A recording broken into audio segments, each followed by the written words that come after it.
Hosea chapter 1, beginning in verse 1. We're going to read all the way down to chapter 2 and verse 1. All right, so the word of the Lord that came unto Hosea, the son of Beeri, in the days of Uzziah, Jotham, Ahaz, and Hezekiah, kings of Judah, and in the days of Jeroboam, the son of Joash, king of Israel. The beginning of the word of the Lord by Hosea. And the Lord said to Hosea, Go, take unto thee a wife of whoredoms and children of whoredoms, for the land hath committed great whoredom, departing from the Lord. So he went and took Gomer, the daughter of Diblaim, which conceived and bare him a son. And the Lord said unto him, Call his name Jezreel, for yet a little while, and I will avenge the blood of Jezreel on the house of Jehu, and will cause to cease the kingdom of the house of Israel. And it shall come to pass in that day that I will break the bow of Israel in the valley of Jezreel. And she conceived again and bare a daughter, and God said unto him, Call her name Lo-Ruhamah, for I will no more have mercy on the house of Israel, but I will utterly take them away. But I will have mercy upon the house of Judah, and will save them by the Lord their God, and will not save them by bow, nor by sword, nor by battle, by horse or horseman. Now when she had weaned Lo-Ruhamah, she conceived and bare a son. And then said God, Call his name Lo-Ammi, for ye are not my people, and I will not be your God. Yet the number of the children of Israel shall be as the sand of the sea, which cannot be measured nor numbered. And it shall come to pass in the place where it was said unto them, Ye are not my people, there it shall be said unto them, Ye are the sons of the living God. Then shall the children of Judah and the children of Israel be gathered together, and appoint themselves one head, and they shall come up out of the land, for great shall be the day of Jezreel. Say unto your brethren, Ammi, and unto your sisters, Ruhamah. Father, I thank you for this day. Thank you for the grace that we find in your word. And I pray as I speak tonight that you would guide my tongue and guard it. Make us here tonight faithful to your word. As I preach and as we listen, apply it to our hearts, we pray in Jesus' name. Amen. The other day, I had to parallel park the Yukon outside of Village Hall. That was a traumatic experience for me. And there was a little space between two cars available, and that's the only place I could go. So the idea of parking that land yacht out there with not a whole lot of dock to work with was a rather daunting. So how could I park that big bronze beast in that little spot? Well, I sat there for a minute, and then I recalled a bygone era of life when I was 15 years old, learning how to drive in driver's ed with my driver's instructor, Mr. Trinka. And he had the unparalleled joy of helping me learn how to parallel park a 1980s era Chevy Caprice Classic. It was probably as big as that Yukon out there. And so I failed on my first approach. I grew up in a little town like this, so we had to look for places to parallel park, right? And maybe like they do around here, I don't know how they do it, we had to drive an hour to find a stoplight so we could practice going through red lights and things like that. But I failed my first couple of attempts to parallel park. And the reason I failed is because I just did not do what the instructor told me to do. But finally, I got it together. I passed the test. Well, a few years later, and here I am sitting in my land yacht, wondering how to parallel park again. Because we live in, like I said, in a small town, so I don't really do this a lot, right? And so I recalled what the instructor told me to do. And I took comfort in the fact that nobody seemed to be looking. And so I pulled up beside the front seat of the car in front of me there, parallel with that, with my seat parallel to the driver's seat there. Do you guys know what I'm talking about yet? All right. Then I put it in reverse. I did not hit the warning flashers because I just ignored that part. But I put it in reverse, and I cut the wheel all the way. That's the part I wouldn't do in driver's ed. I just thought that you can't go all the way with this. I cut the wheel all the way, took that sharp turn. As I passed the trunk of the car in front of me, I corrected the wheel, and boom, the land yacht was at the dock. I mean, no trouble, no sweat. All right. And it worked. I had to recall what my driving instructor showed me about parking and why he showed it to me. All right, so he showed me what to do. Pull up parallel with the driver's seat in the other car, cut it all the way. Trust that instinct. That, it goes against all my instincts. You're not supposed to turn that sharp into the curb, right? You go all the way, and then as you pass the trunk, just cut it back. Or if you buy a Buick nowadays, I've seen the commercials. Just take your hands off the wheel, and it does it, right? That's just wrong. All right, park your own car. Does yours do that, Kathy? Oh, see. Oh, that's too bad. I was going to make fun of you for that, but that just takes down the whole. That's the best thing to do is just avoid it. But anyway, goes against my instinct. But he showed me what to do there to be actually able, and I remembered. I can't believe I remembered from that long. It's probably been that long since I parallel parked. Well, I say all that to say this. That really elongated it, and this is a long sermon, so I better get into it. God shows us something in our text. He shows us mercy. And notice the last verse that we read in the text in chapter 2, verse 1. Say ye unto your brethren, Emmi, or am I? Maybe Emmi, I don't know. And to your sisters, Ruhamah. Ruhamah means mercy is shown. That's the title of this message and the next message, I guess, part 1 and part 2. Mercy is shown. God shows us mercy. And when God shows us mercy, this is the question I want to get at. What does he show us? What does he reveal when he shows us mercy?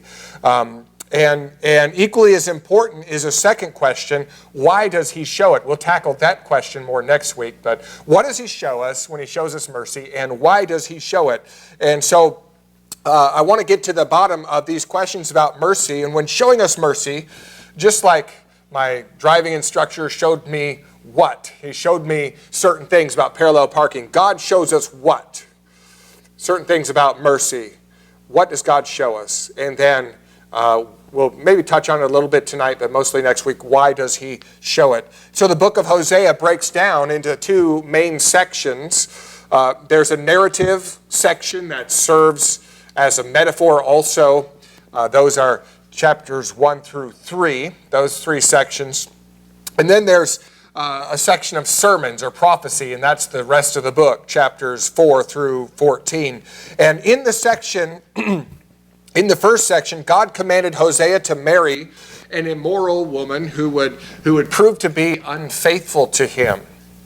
A lot of people want to be prophets these days. I don't know why, because you read the Old Testament, they did not have good lives a lot of times. And here's Hosea, and God tells him to marry an immoral woman that would prove to be unfaithful to him. Now, why would God do that? Well, God commanded Hosea to marry an adulterous woman in order to illustrate his relationship to Israel and ultimately to demonstrate his love for Israel, what it was like and how God loved this adulterous people. And so Hosea married Gomer, a woman who was indeed sexually promiscuous. We're not given much detail on this, but I believe Gomer was immoral before Hosea married her. And I believe she had a reputation. I think she was known to be immoral. Otherwise, how could Hosea know who to marry? God said, go marry an immoral woman. And so if you didn't know who it was, how would you go about, the proposal? Are you immoral? All right, will you marry me? or I heard you're immoral. No, that would be a bad situation there. So some Bible interpreters believe that, she was not yet immoral, that God was kind of looking into the future when he said this. And so he's telling Hosea she would be immoral. And I don't think the text warrants that because it puts it in the present tense. And by the way, what's the difference? Would you rather jump off a cliff or be pushed off? You end up at the bottom of the cliff, right? And so I don't know if it's either here nor there, but I imagine that Gomer was perhaps a woman who had a scandalous past, but then had a religious conversion. Perhaps she was, in Hosea's early days of preaching and his prophecy, perhaps she was converted through his ministry. And so then I'm just kind of using a little bit of imagination here, so bear with me. This is not in the text, but I think maybe I can imagine about it. So perhaps she's converted, in Hosea's ministry, and then she begins to put her past behind her. She's growing. She's turning over a new leaf. And then Hosea marries her, and the couple begin a family with the birth of their first son, Jezreel. But Gomer's past temptations returned, and she fell back into this sin. And the record of Gomer's first child specifically names Hosea as the father. You see in verse 3, she bore him a son. The second and the third children birthed by Gomer are not specifically named as Hosea's children. It doesn't say she bore him a son and she bore him a daughter. And so we don't know for sure whether they were actually Hosea's children or if the children were product of other lovers. So nobody else knew either, and I don't think Hosea knew. So in this way, Hosea's marriage and his family served as a metaphor that depicted God's relationship with his people, with Israel. In the first chapter, like the rest of the book, it demonstrates the beauty of the love of God toward his people. And in this section, God shows us that love in the form of mercy. And when God shows us mercy, then, this is the subject, what does he show us? What does that look like, in other words? How does God's mercy play out in real life, and how would it be described? And then why does he reveal that mercy to us? And so we're going to get to the bottom of these questions as we examine the first chapter. So let's address that first question tonight. When God shows his mercy, what must we see in it? What is he showing to us, and what must we see? Well, first of all, we have to see this. Mercy must have a reason to exist. Mercy does not happen by itself. There has to be a reason it's there. There has to be a reason for it to be exercised, and that reason is God's judgment. Mercy exists, and it has a context. It doesn't exist in a vacuum. And here in this chapter, here in the book of Hosea, human beings have departed from the Lord. God's people have departed from him. And many people believe that they're good people and that God, even Jesus Christ, is really just a bonus that we add on to an already good life. Many other people believe that God, even Jesus Christ, is a helpful resource designed to ease the troubles of a difficult life. And maybe they're struggling emotionally and hope that Jesus equals happiness, right? Or they're lonely and they hope that Jesus equals companionship or will bring along a companion. Or they're in debt and they hope that Jesus will improve their financial life or bring success. And the problem is that too many people refuse to see God's reason for mercy as it exists. And so what is that reason? Well, it's judgment. That's the context of mercy. And mercy is necessary because sinners deserve God's judgment. Sinners deserve God's wrath and destruction. Mercy exists in the context of God's judgment. Here in our text, Israel deserved God's wrath. Israel deserved God's destruction, and he tells them about it. And Israel deserved God's wrath because they departed from him. They left him. And that's illustrated, as we've already mentioned, by Gomer, by the wife of Hosea and her adulterous affairs on him. In verse 2, the beginning of the word of the Lord by Hosea, and the Lord said to Hosea, "Go, take unto thee a wife of whoredoms and children of whoredoms." And look at, here's the reason, all right? Go and do this. Why? For the land. Here's the reason. Because the land has committed great whoredom and departing from the Lord. Now, I guess the technical term for this action is a prophetic speech act, in which the prophet does something strange, something shocking, and it's meant to drive home his message and get the attention of his audience. I don't like to do speech acts. I don't like theatrics when I'm speaking, and I just don't have the energy to do that, I guess. I remember a guy when we were at college, and every time he spoke in chapel, he would have a visual aid. And the one I remember most was a box of Life cereal. He was preaching about life, so he pulls out a box of Life cereal. And this is probably why I don't do this. I spent the whole time thinking about Life cereal while he was preaching. And so I know if I pull something out, you guys are just going to, it's bad enough, this bottle of water. So anyway. But the prophets did these speech acts. They were designed to drive the message home. For instance, Isaiah walked about naked and barefoot for 3 years as a sign of the coming exile of Egypt and Cush. So that's Isaiah chapter 20, verses 3 through 5. And I don't know how naked he was, if God if they had understood that in a certain way or not. But that's what the sign was. That's what he did. Ezekiel, I'm glad I'm not the prophet Ezekiel, because he had to lay on his side for over a year. He had to make a model of the city of Jerusalem, build a model siege around it. Good so far. And then he had to lay on his side for over a year, laying like a mock siege to that little town he built. All right? And then when that was over, he had to lay on the other side.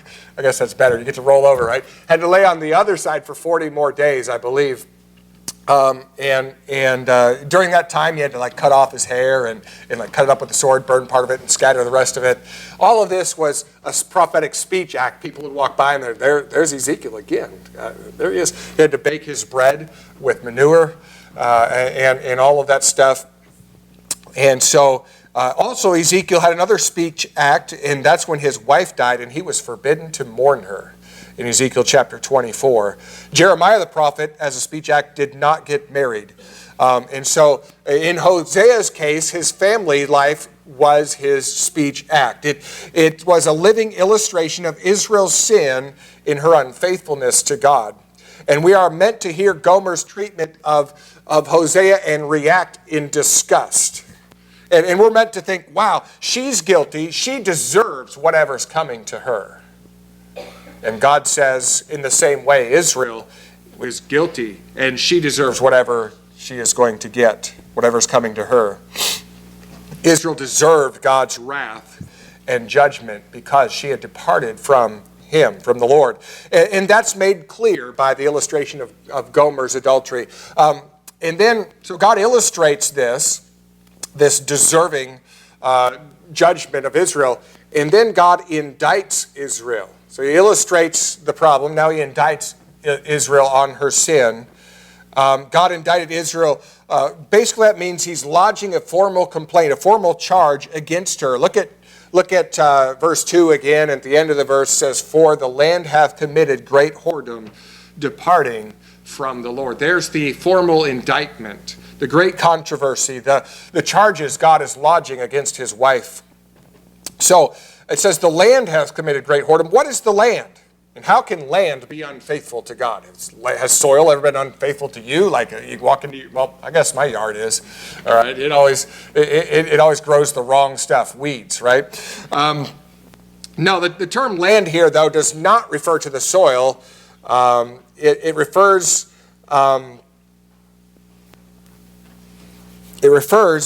to individuals. It refers to, I'm sorry, not to individuals. It refers to the culture of the country. Individuals all grouped together, all right? So they're all in one. The culture, the institutions, the ethic that filled the land as a result of all the individual people together departing from the Lord. The institutions of the land became idolatrous. The priesthood and religion of Israel at this time had become idolatrous. If you turn over to chapter 8 and look at verse 4. Hosea chapter 8 and verse 4. "They have set up kings, but not by me. They have made princes, and I knew it not. Of their silver and their gold have they made them idols, that they may be cut off. Thy calf, O Samaria, has cast thee off. Mine anger is kindled against them. How long will it be ere they attain to innocency?" So their priesthood and their religion there, they created these golden calves. We talked about that to worship. They called the calves Jehovah. They worshiped God that way. Their political institutions were corrupt. God said, "You set up kings, but not by me." You're doing your own thing here with setting up kings. The educational system was corrupted institutionally there. And you see that in chapter 4, verses 5 and 6, where it says, "Therefore shalt thou fall in the day, and the prophet also shall fall with thee in the night, and I will destroy thy mother. My people are destroyed for lack of knowledge, because thou hast rejected knowledge. I will also reject thee, that thou shalt be no priest to me, seeing thou hast forgotten the law of thy God. I will also forget thy children. And so the priests and the prophets were supposed to be teaching the Old Testament. They're supposed to be teaching the law of God. And what does God say? You people are ignorant of me. You know nothing of me. And so their educational institution was totally corrupt, and the people lacked knowledge because of that. The culture was corrupted. Truth had failed in the cultural dialogue. Verse 1 of chapter 4, hear the word of the Lord, ye children of Israel, for the Lord hath a controversy with the inhabitants of the land, because there is no truth, no mercy, or knowledge of God in the land. Truth had failed. And when a nation, when a people turns their back on God, truth is one of the first casualties, where no matter who's speaking, you suspect they're probably embellishing their side of it, right? And so truth had failed. Mercy was gone. We just saw that in chapter 4, verse 1, from people dealing with one another. There's no mercy in their dealing. Everybody's out to get revenge or to get after one another as long as it suits their purpose. The culture did not believe that Yahweh, God, existed, that Jehovah existed, but they did not disbelieve that God existed, but they did not know anything substantive about him. In verse 1 there, chapter 4, there's no knowledge of God in the land. I think they believed that God existed, but they just did not believe the right thing about him because they were ignorant, willfully ignorant, by the way. And so here's a brief list of the sins that characterize the culture. Verse 2 of chapter 4, by swearing and lying and killing and stealing and committing adultery, they break out, and blood toucheth blood. Israel had become characterized by people who broke their word. They were murderers, they were thieves, they were adulterers, and there's just general violence. Bloodshed was just spreading out everywhere. A couple of weeks ago, we read some details about the judgment that Israel would receive, and it was shocking in its violence, shocking in its ferocity, wasn't it? And here's the thing, they deserved it. God sums up all the evil of their culture by simply saying they are adulterous harlots and they have departed from me. They deserve it. Israel deserved God's wrath because they departed from him. Israel was doomed to destruction because of this rejection of God. So they deserved God's wrath, and as a result, they were doomed to destruction at the hand of God. God illustrated his coming judgment on Israel through the names of Hosea and Gomer's children. God said to name the first son Jezreel. Well, what does that mean? Why would he do that? Name this child Jezreel. Well, we look in verse 4, and the Lord said unto him, call his name Jezreel, for yet a little while, so there's that word for, right, that tells us why. For yet a little while, and I will avenge the blood of Jezreel upon the house of Jehu, and will cause to cease the kingdom of the house of Israel. And it shall come to pass at that day that I will break the bow of Israel in the valley of Jezreel. Now God said he would avenge the blood of Jezreel on the house of Jehu. So who's Jehu? And what is the blood of Jezreel, and why does God want to avenge it? All right. Well, Hosea, he preached this message when Jeroboam II was on the throne of Israel. Jeroboam II is the grandson of Jehu. And so let's start with the second question. What is the blood of Jezreel? Let's start there, all right? If I say Twin Towers to you, what thought does that bring to your mind? What image comes to your mind? Well, it probably has something to do with terrorists attacking America, right? You probably see planes flying into towers, the 9/11 attacks. If I say Wrigley Field, what do you associate with that place? I hope it's the Cubs, right? Some of you guys are like, ew, yuck, we're Cardinals fans. And I'm like, I don't follow baseball, so I don't care. But anyway, but yeah, if I say Wrigley Field, hopefully you think Cubs, right? I would say the name of the Cardinals ones, but I don't promote beer, so anyway. Just had to, the Cubs, they have bubble gum, or chewing gum, right? And the Cardinals, it's all about beer, so we know who's right with God, all right? Yeah, there you go. Just stirring that pot, all right? Just stirring that pot. I guess I'd be a hypocrite unless I mentioned that I've gone to Busch Stadium and paid money to get in there. So, anyway, but if I say Twin Towers, you think of one thing. If I say Wrigley Field, that brings up another association in your mind. In the same way, the word Jezreel, the place Jezreel, was designed to conjure up an association in the minds of the people of Israel and Judah. Jezreel was the site of battles fought and bloodshed in the Old Testament. Many of them. Deborah and Barak fought in Jezreel. Gideon fought and defeated the Midianites in the valley of Jezreel. Jezreel is where Jezebel had Naboth murdered so that Ahab could take his vineyard. Jezreel is where Jehu killed Joram and Jezebel and the rest of Ahab's household and supporters.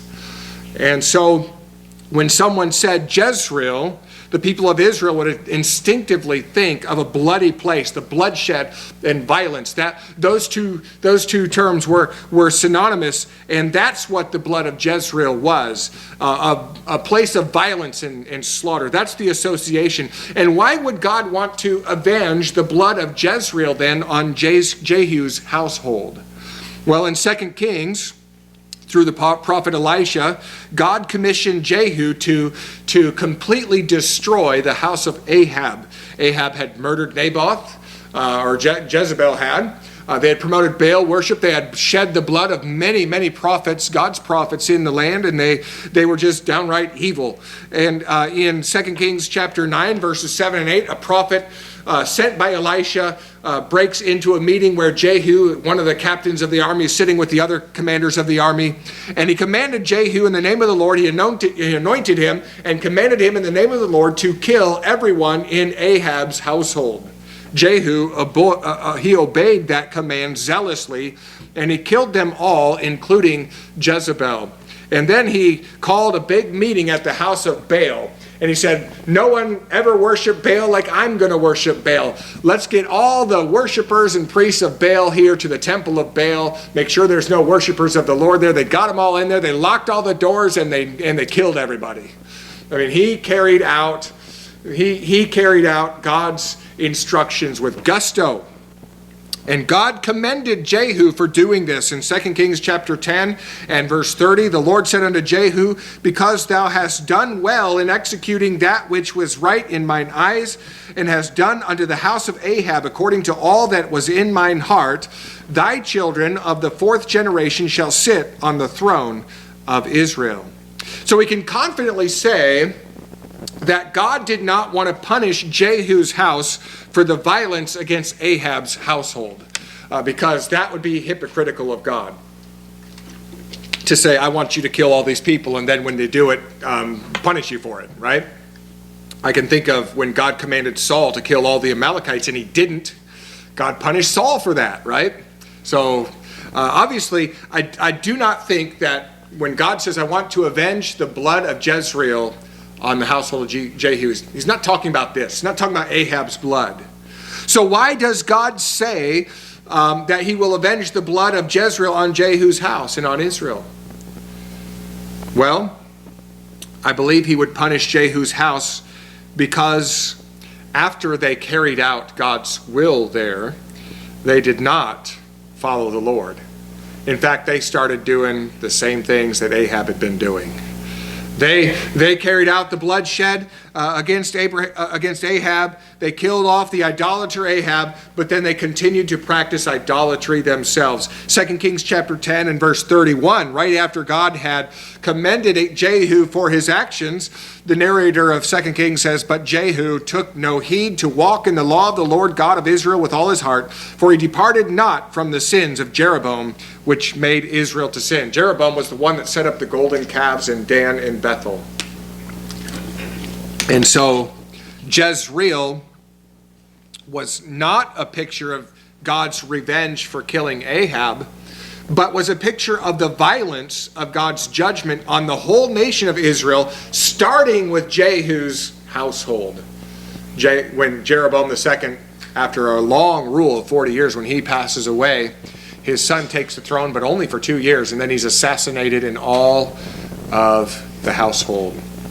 That was the beginning of God's judgment. That was the beginning of the bloodshed of Jezreel. Jezreel meant that Israel was doomed to destruction because she, like Jehu, had a chance to follow the Lord and rejected God. And then Gomer, after giving birth to Jezreel, she gives birth to a daughter, and God told Hosea to name her Lo-Ruhamah. And verse 6, chapter 1, and she conceived again and bare a daughter, and God said unto him, call her name Lo-Ruhamah, for I will no more have mercy on the house of Israel, but I will utterly take them away. Now, Lo-Ruhamah just means no mercy. I will have no mercy. It's a great name for a cat, I think. But anyway, what a shock, though, it must have been to people who heard this little girl's name called in public. And they probably thought, what a monster. What monster would name their child, their little girl, No Mercy? Could you imagine that? And God promised through this sign, this speech act, that he would not have mercy on Israel. This meant that he would totally destroy that nation in judgment. They were doomed to destruction for their rejection of God.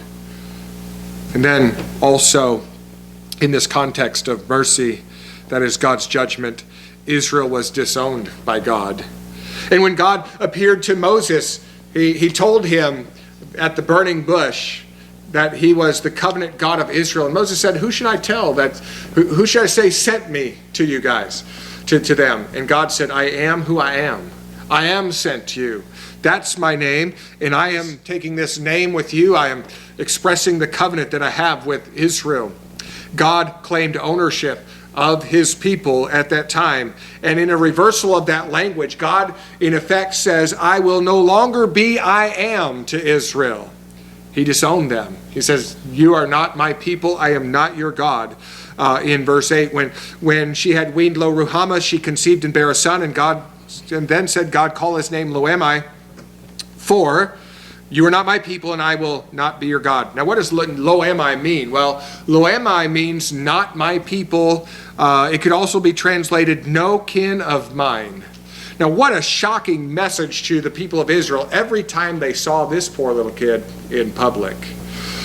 Who would name their child not mine?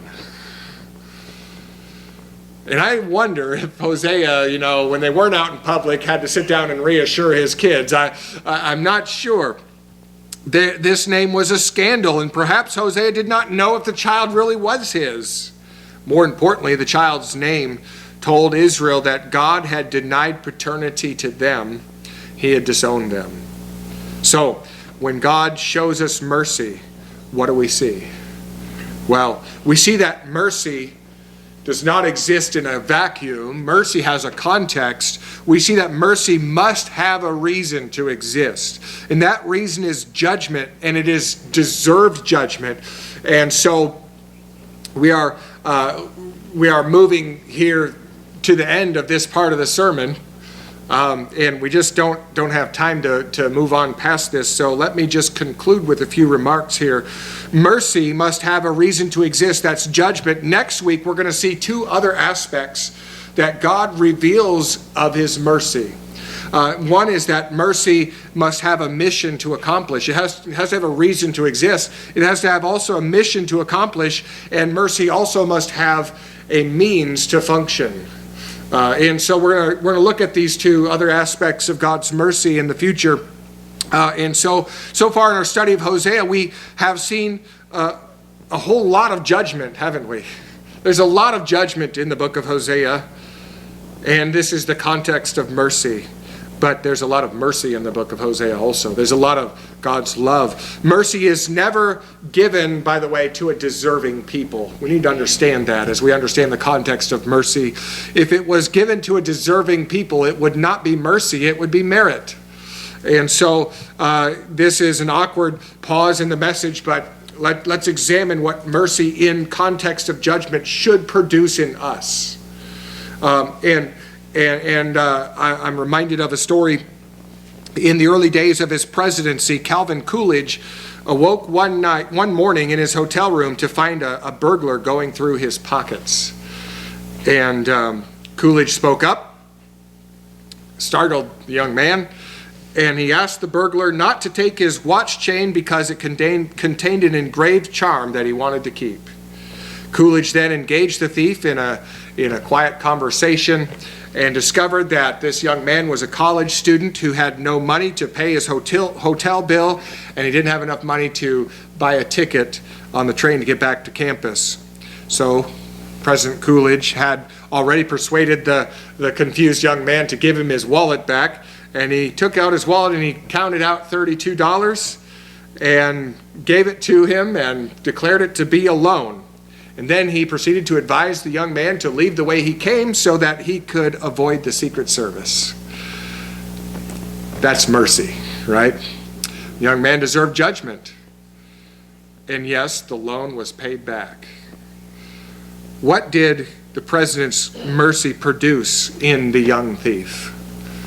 Well, I would say it produced gratitude.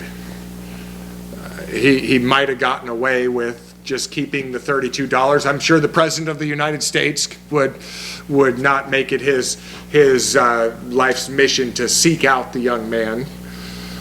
So he was grateful, and that gratitude was expressed in action. He actually paid the money back.